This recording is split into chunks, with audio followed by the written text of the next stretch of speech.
皆さんこんにちは、フーディーボーイです。横浜といえば港未来、中華街などのデートスポットから定番の観光エリアまであって、旅行者には抜群の場所ですよね。そんなこともあってか、横浜編は視聴者の皆様から大変リクエストが多かったです。横浜には B 級グルメから高級店まで本当にたくさんのお店があるので、今回は高級店に絞って紹介していこうと思います。安くて美味しい横浜グルメを求めていた方は、第2弾でそういうお店を紹介しますので、楽しみに待っててください。ちなみに横浜はどういうところかというと、外国との貿易のために日本で一番最初に開港された港町で、それ以来新しい文化や海外からの情報の出入り口となってきたそうです。なので多様な食文化と歴史が感じられるようなお店から新しいお店まで幅広く紹介していきたいと思います。それではお店の紹介に入ります。1軒目はリバテイさん。こちらは創業90年にもなって、食べログではブロンズの評価も受賞しているような超有名店の焼き鳥屋さんです。そんな有名店にもかかわらず、横浜という場所もあってか、都内の同じぐらい有名なお店よりも予約が取りやすい印象です。ちなみにこちらはお任せコース1本のみとなっており、自らストップを申告するまで出てくるスタイルです。以前紹介したこちらの鳥敷さんと同じですね。いくつかいただいたメニューを紹介します。まずはぬか漬け。こちらは創業以来受け継がれてきたぬかを使用しているそうで、お通しに出てきて食前酒と一緒にいただきます。漬け加減が程よくも深みを感じることができる味わいです。これだけでお酒が一杯飲めそうなぐらいですね。次は手羽先の唐揚げ。油がしっかりと落とされているので、皮がカリッカリになっていながらも、中身の部分はジューシー熱々で、噛めば噛むほど肉々しい旨味汁のような肉汁が溢れ出してきます。しかも醤油ベースの味付けがしてあって、それがもしかしたら香ばしさをさらに増す効果を発揮しているのかもしれませんね。次は高坂鶏の皮。こちらは表面はカリッとしてますが、噛み応えはゴリゴリとした食感です。肉厚なのに油が全然くどくなくて、皮の概念が変わりますね。また皮といったら油たっぷりなので、塩でさっぱりといただきたいっていう人も多いかもしれませんが、こちらは油がくどくないので、甘めのタレと相性抜群です。高坂鶏という有名なブランド地鶏ならではの味わいですね。次は高坂鶏の丸ハツ。普通のハツよりもさらに旨味が強いです。プリプリもぎもぎの食感は噛み締めようとする歯を跳ね返してくるような弾力です。しっかりとハツの脂もあるのに、赤身のジビエっぽい鉄分の旨味はさらに強くなっています。一匹につき一つしか取れないレアな部位ですが、贅沢に味わうことができるのは幸せですね。次はピーマン。こちらはこのお店の名物メニューとなります。内側にピーマンから自然に出たジュースが溜まったまま提供されます。なのでこぼさないように穴の開いているところからかぶりついていきます。塩が効いていて甘みのあるピーマンジュースを引き立てる味付けがたまりませんね。身自体も肉厚で一瞬ピーマンであることを忘れるような美味しさですね。これは野菜界の小籠包と言っても過言ではないと思います。むしろその辺の小籠包よりジューシーで美味しいかもしれません。次はカレーピラフ。こちらもこのお店の名物で締めに出てきます。鶏の揚げ物に使用されている油を使ってご飯を炒めているらしく、パラパラ感がしっかりあってチー油のコクがライスに行き渡っています。さらに上品なスパイスの香りが漂っていて、それらをまとめ上げるようにまろやかな生卵が絡み合っている極上の一品です。またそぼろにはタレがしっかりと絡められているので、甘みが強く、これが混ざっていることでまたいいアクセントになってくれます。らっきょうと一緒に食感の対比を楽しみながら食べるのもいいですね。最後は鶏スープ。全く塩辛くなく、生姜が効いていてさっぱりとした味わいです。チー油特有の唇にくっつくような脂っこさもなく、出汁で味わう上品なスープで終わりです。今回お料理は串が13本と野菜が2品と締めなどに加えて、お酒を3杯ほど飲んで12,000円でした。焼き鳥屋さんとしてはお高く感じるかもしれませんが、これだけ食べ応えのある焼き鳥ということを考えたら、都内の高級焼き鳥店よりもだいぶ良心的ではないでしょうか。今までとはワンランク違う焼き鳥を体感してみたい方はぜひ訪れてみてはいかがでしょうか。2軒目はサローネさん。こちらは日本のイタリア料理を牽引するサローネグループのお店の一つです。名前の通り2007年にオープンして以来超人気店の高級イタリアンです。開店当初から超予約困難店として話題だったそうで、食べログのブロンズ賞を獲得していたこともあります。実はこちらのお店のシェフのゆげさんは大人気の料理系 YouTube チャンネルをやってらっしゃるっていうのもあって、すごく楽しみにしていました。実際に入ってみるとエレガントで高級感のある店内の雰囲気が最高ですね。デートや優雅な大人のお食事会なんかにはもってこいではないでしょうか。この日はランチコースをいただきましたが、メニューは基本的に毎月変わるそうです。ですが変わらず食べられる名物メニューもあるので、今回はそちらを食べてみた感想を紹介します。まずはサーロインのスピエディーノ。こちらの料理は一番初めに提供されます。マッシュされたメイクインという超甘いじゃがいもを白トリュフと一緒に包んで、外側はブランデーでフランベした佐賀牛のサーロインが巻いてあります。そのまま一口で食べるように串に刺してあります。食べてみるとサーロインの柔らかさと噛み締めるたびに滲み出てくる肉の旨味が最高ですね。そして隙間から溢れ出るメイクインからは白トリュフの芳醇な香りもあって、いきなり贅沢な気持ちで悶絶させられます。次はポモドーロ。こちらはこのお店の名物ですね。デザートの前に最後の一品で提供されます。ちなみにシェフのゆけさんはパスタワールドチャンピオンシップというパスタ界のワールドカップで優勝された方なので、世界最高峰のパスタを味わえると言っても過言ではありません。ちなみになんと自分で食べるグラム数を選ぶことができます。僕は 200g という男性平均の 3,4 倍の量にチャレンジしてみましたが、平均の量でも十分満腹になると思います。このグラム数は茹でる前の状態なので想像以上に多くなることをご注意ください。僕はそこを間違ってしまったので、最後の方は限界を超えて完食しました。ですが量が多くても味が抜群に美味しくて全然くどくないので、思ったよりもスルスルと食べられてしまいます。味わいとしては旨味が濃厚で、酸味がまろやかなトマトソースとソフリットという香味ベースにもっちりとした太麺が絡まっています。ソフリットとは人参、玉ねぎ、セロリなどの野菜をみじん切りにしてたっぷりのオリーブオイルで揚げるように炒めることでできるイタリアの隠し味的存在だそうです。しかもサローネさんでは通常よりそれをさらにじっくり6時間以上かけて作っているそうで、素材の旨味が凝縮されていて濃厚な味わいです。こちらのお店は山下公園という定番のデートスポットからすぐ近くということもあり、デートにはもってこいですね。スタッフさんのサービスも最高なので、とても幸せで贅沢な気持ちで時間を過ごすことができます。デートに連れてく相手がいる人もいない人も、ワンランク上の料理を上質な空間で楽しんでみたいという方はぜひ一度行ってみてはいかがでしょうか。3軒目は新井屋さん。こちらは明治28年創業で超老舗の牛鍋料理屋さんです。牛鍋というのは昔からの呼び名で、要するにすき焼きのことですね。歴史あるお店ですが、数年前にリニューアルされているそうで、伝統的な趣もありつつ、新しい綺麗さもあって雰囲気は抜群ですね。1859年に横浜が開港されてから、西洋の肉食文化に進化していく流れの中で開店されたそうです。今回は文明開化当時から続く歴史ある牛鍋のランチをいただきました。すき焼きは牛脂を引いて牛肉を焼いてから割り下を入れるスタイルもありますが、こちらは沸騰した割り下の中に牛肉を入れるスタイルでずっと昔からやってきているそうです。しかも最初はしっかりとお店の方が作ってくれるので、すき焼き初心者の方でも安心ですね。使用されているのはブランド和牛の仙台牛です。綺麗なサシが入っていてとても美しいですね。熱が入っても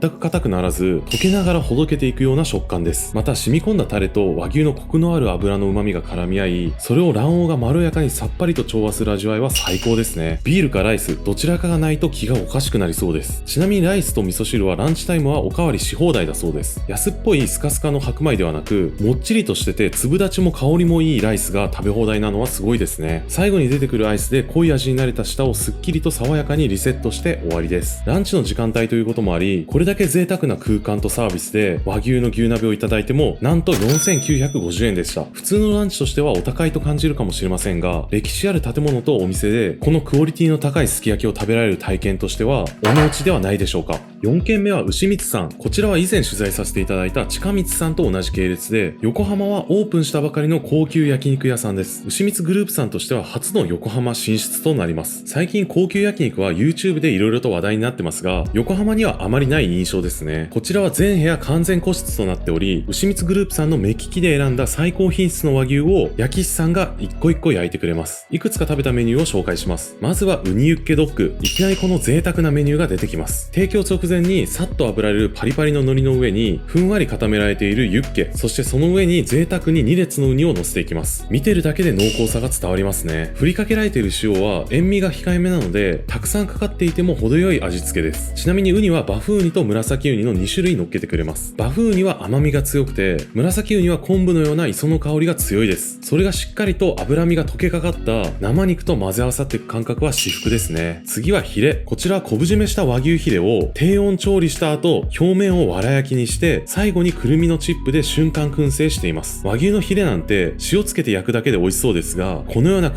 夫はすごいですね。燻製した状態のまま目の前で燻製の煙を解放されます。なので食べる前の香りから楽しめちゃいますね。食べてみるとレアの状態なのでとてもしっとりとしていて、噛み込むほどに凝縮された旨味とスモークの香りが軽々押し寄せてきます。もちっとした食感もありながら歯切れも良くて柔らかいのですが、しっかり噛んで味わって食べましょうね。次は牛蜜パエリア。こちらは横浜にしかないメニューですね。カレー味のパエリアの上にユッケと卵黄が乗っています。それを混ぜ合わせて最後にパルメジャーノチーズを大量にかけて食べます。同じ神奈川の横須賀名物の海軍カレーを意識した締めのメニューということみたいですね。深みのあるカレーのスパイスに卵黄とユッケのまろやかさとチーズのコクが混ぜ合わさってたまらない味わいですね。今回は実はオープン記念コースが抽選で5名に当たるという企画になんと知り合いが当たっちゃったそうで、僕はこっそりついてきました。なので通常のコースとは構成が微妙に違って料金がいくらかも分かってないのですが、通常だと8800円から2万円までのコースメニューがあるそうです。8800円でも同じスタイルでこの高級焼肉が楽しめちゃうのはすごいですね。東京だと同じ価格帯ではあんまりない気がします。なので東京までは行かずに横浜で高級焼肉に行きたいという方はぜひこちらへ行ってみてはいかがでしょうか。5軒目は大珍楼。こちらは中華街にある広東料理のお店です。通常は高級食材の広東料理コースからコスパ最強のオーダーバイキングランチまで幅広い価格帯でやってるそうですが、今回は特別に上海ガニのコースを食べに行ってきました。上海ガニが旬の9月から11月下旬の時期はお願いしたらこのコースをやってくれるみたいですね。ちなみに上海ガニとは本場中国ではダージャーシエと呼ばれるカニのことで、和名で中国木図ガニというそうです。冬眠前に栄養を蓄え始めるので、より一層甘みと旨みが強くなるのだそうです。10月頃には濃厚な黄色の卵が詰まったメスが、11月頃にはねっとりとした白子がいっぱいのオスが美味しいとされています。上海ガニといえば某有名 YouTuber さんがちょっと前に炎上していましたが、国内では特定外来生物に指定されていて、生きたままの輸入、飼育、販売などが禁止されています。中国では生きた上海ガニが販売されていますが、日本国内では生きたままの持ち込みはできません。このように厳しい規制があるので、大珍楼さんのような専門店であれば安心して食べられますね。またこちらだと上海ガニの刺身、茹で、